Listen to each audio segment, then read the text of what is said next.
పరంపర చూసినట్టయితే ఒక చుక్క రామయ్య గారు కానీ, ఒక ప్రొఫెసర్ నాగేశ్వర్ కానీ, లేకపోతే డాక్టర్ రాజేశ్వరరావు గారు కానీ, ఎల్ఎస్ రాజు గారు కానీ, రామచంద్రరావు గారు కానీ, కపిలవాయి దిలీప్ కుమార్ గారు కానీ, లేకపోతే 2 పర్యాయాల పాటు ఎమ్మెల్సీగా పనిచేసినటువంటి, ఇంతకుముందు తన వాయిస్ వినిపించినటువంటి మన బీఆర్ఎస్ రాష్ట్ర ప్రధాన కార్యదర్శి డాక్టర్ పల్లా రాజేశ్వర రెడ్డి గారు కానీ, పార్టీలు ఏవైనా కూడా మంచి విజనరీస్ ని, థింకర్స్ ని, ఇంటెలెక్చువల్స్ ని, సమాజంలో ఒక సంక్షోభం ఏర్పడ్డప్పుడు దానికి దారి చూపగలిగే సత్తా ఉన్నటువంటి వాళ్ళను, ప్రజలకు ఆదర్శంగా నిలబడగలిగేటువంటి వాళ్ళను, సమాజానికి ఒక ఉదాహరణగా నిల్చున్నటువంటి వాళ్ళను మాత్రమే గ్రాడ్యుయేట్స్ పదే పదే గెలిపించిండ్రు. తప్పకుండా ఈ జరగబోయేటువంటి ఎన్నికల్లో కూడా ఆ పాత పరంపరనే కొనసాగుతుందని చెప్పి నేను బలంగా నమ్ముతా ఉన్నాను.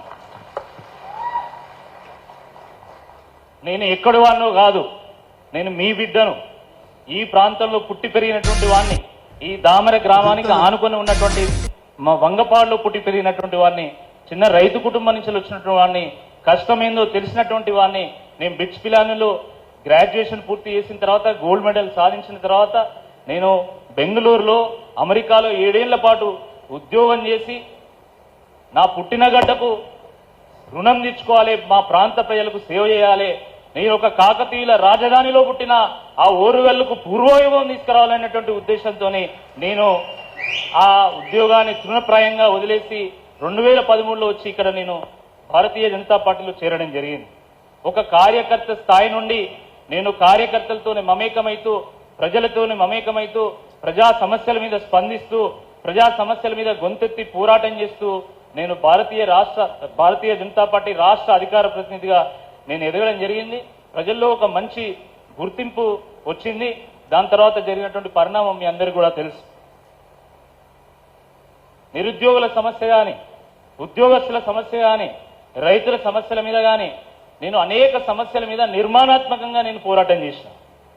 ఏ ప్రభుత్వమైనా కూడా ప్రజలకు మంచి చేయాలని అనుకుంటుంది, కానీ అందులో కొన్ని లోటుపాట్లు ఉంటాయి, కొన్ని చేయకుండా మిగిలిపోయినవి ఉంటాయి. వాటిని ప్రభుత్వం దృష్టికి తీసుకొచ్చి ఒక అటెన్షన్ ని డ్రా చేసి ప్రజలకు మంచి చేసేటువంటి ఒక ప్రయత్నం నేను చేశాను. దాని ద్వారా ఒక మంచి గుర్తింపు కూడా నాకు లభించింది. మిత్రులారా, ఈరోజు ఏ నేపథ్యంలో మనకు కాంగ్రెస్ ప్రభుత్వం వచ్చిందో అందరికీ తెలుసు.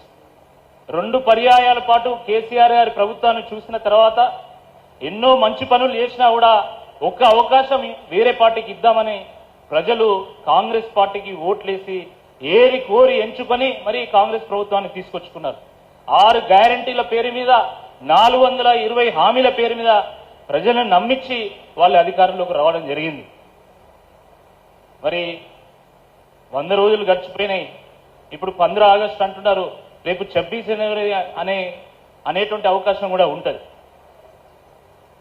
ఇచ్చిన ఏ ఒక్క హామీ కూడా సంపూర్ణంగా ఇప్పటివరకు అమలు చేయలే. అది 200 యూనిట్లు విద్యుత్ అంటున్నారు, అది అమలు చేయలేదు. బస్సులది అది చక్కగా అమలు చేయలేదు. ఏ ఒక్క హామీ కూడా సంపూర్ణంగా అమలు చేయలే. మరీ ముఖ్యంగా నిరుద్యోగులకు సంబంధించి జాబ్ క్యాలెండర్ని రిలీజ్ చేస్తామన్నారు, దాని మీద కనీసం ఊసు లేదు. జాబ్ నోటిఫికేషన్స్ ఇస్తామన్నారు, దాని మీద ఒక్క ప్రకటన కూడా లేదు.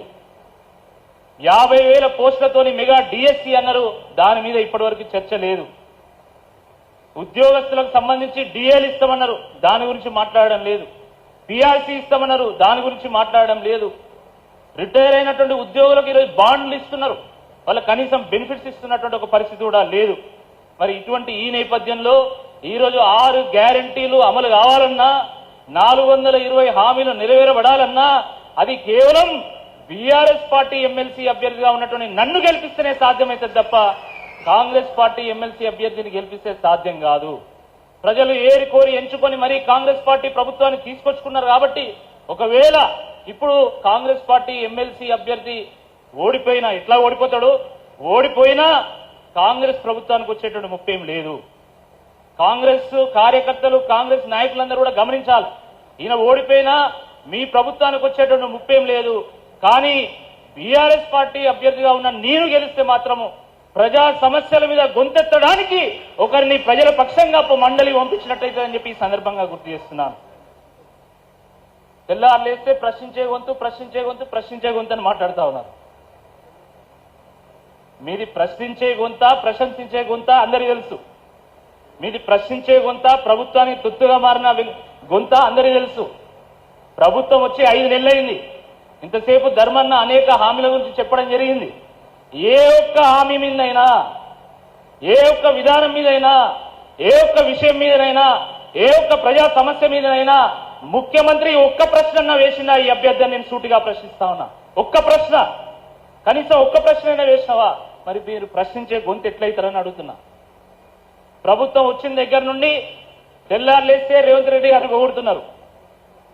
ఈయన ప్రశ్నించే గొంతు అవుతాడా? కాబట్టి ఈ సందర్భంగా మనం సూటిగా ఓటర్లను అడగాల్సినటువంటి ప్రశ్న ఏంటంటే, మీకు ప్రభుత్వాన్ని ప్రశ్నించే గొంతుగా ఉన్నా, లేకపోతే ప్రభుత్వాన్ని ప్రశంసించే గొంతుగా ఉన్నా అని అడగాల్సినటువంటి అవసరం ఉంది. ప్రభుత్వాన్ని ప్రశ్నించే గొంతుగా ఉన్నా, ప్రభుత్వానికి తొత్తుగా మారినటువంటి గొంతుగా ఉన్నా అని అడగాల్సినటువంటి అవసరం ఉంది. నేను ప్రశ్నించాను, కానీ కేవలం ప్రశ్న దగ్గర ఆగలే.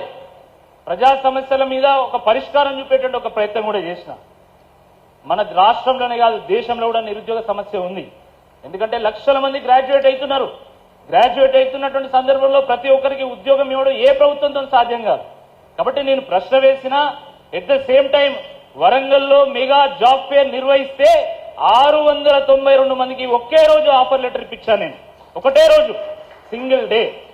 అదే కాదు, రైతు కుటుంబాల నుండి, రైతు కూలీల కుటుంబాల నుండి, పేద వర్గాల నుండి చాలా మంది మేము కూడా ప్రభుత్వ ఉద్యోగం కొట్టాలి అని చెప్పి కోచింగ్ సెంటర్లకు వెళ్లి ఫీజులు కట్టలేక ఇబ్బంది పడుతున్నటువంటి సందర్భంలో వాళ్ళ కోసం ఆన్లైన్ లెక్చర్స్ తో కూడుకున్నటువంటి ఒక యాప్ను కూడా నేను రూపొందించి వాళ్ళకి ఇస్తే వేల మంది నిరుద్యోగులు దాన్ని వినియోగించుకున్నారు.